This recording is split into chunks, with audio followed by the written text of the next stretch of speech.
ఆదిలాబాద్ లో పోలింగ్ సరళికి సంబంధించి డీటెయిల్స్ అందించేందుకు శ్రీనివాస్ జాయిన్ అవుతున్నారు. శ్రీనివాస్, ఆదిలాబాద్ లో ఏ విధంగా పోలింగ్ జరుగుతుంది, ఇప్పటివరకు ఎంత పర్సెంటేజ్ పోలింగ్ నమోదైంది, డీటెయిల్స్ ఏంటి?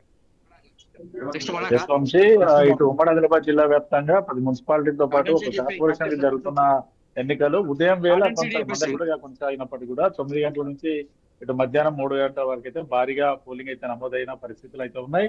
ఉమ్మడి ఆదిలాబాద్ జిల్లాలో ఇటు నిర్మల్ తో పాటు ఆదిలాబాద్, కుమరమి వాస్తవ జిల్లా, మంచిర్యాల జిల్లాల్లోనైతే చెదురుమదులు ఘటనలు తప్ప పెద్దగా ఇబ్బందికర పరిస్థితులు అయితే ఏం లేవు. పూర్తిగా పోలీసుల పహారాలోనైతే ప్రశాంత వాతావరణంలో అయితే ఎన్నికలైతే సజావుగా కొనసాగుతున్న పరిస్థితులు అయితే ఉన్నాయి. ఇటు ఓవరాల్ గా ఉమ్మడి ఆదిలాబాద్ జిల్లా వ్యాప్తంగా కనుక చూసుకుంటే బైన్సాలో ఒక మైనర్ బారులు పోలింగ్ కేంద్రానికి ఓటు వేయడానికి రావడంతో అయితే కొంత ఉద్రిక్త పరిస్థితులు అయితే నెలకొన్నాయి. ఏజెంట్లు మైనర్ బాలుని పట్టుకొని పోలీసులకు అప్పగించడంతో అయితే పోలీసులు అయితే దర్యాప్తు చేస్తున్న పరిస్థితులు అయితే నిర్మల్లో ఉండగా మంచిర్యాల జిల్లాలోని చెన్నూరు క్యాతన్పల్లి మున్సిపాలిటీలో ఇటు మంత్రి వివేక్ ఓవైపు పోలింగ్ సరళి కొనసాగుతున్న నేపథ్యంలో కూడా ఇటు 2 వీలర్ పై వార్డుల్లో కలియ తిరుగుతూ కూడా పంపకాలు చేశారంటూ మాజీ ఎమ్మెల్యే బీఆర్ఎస్ జిల్లా అధ్యక్షుడు బాల్కా సుమన్ చెన్నూరులో నల్ల బ్యాడ్జీలు ధరించి కూడా ధర్నాకు దిగిన పరిస్థితులు అయితే ఉన్నాయి. పూర్తి స్థాయిలో పోలీసులు అధికార పార్టీకి సహకరిస్తున్నారు.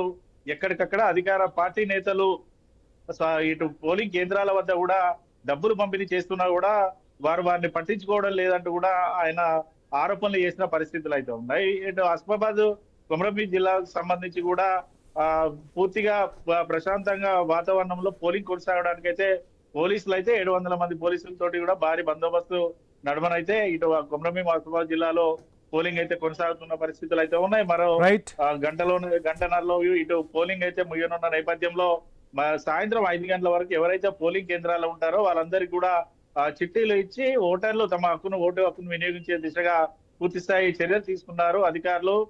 ఓవైపు ఇటు సమస్యాత్మక కేంద్రాలు వెబ్ కాస్టింగ్ దారిని అయితే పూర్తి స్థాయి నిఘాతోటి అయితే పోలింగ్ సరళి కొనసాగుతోంది.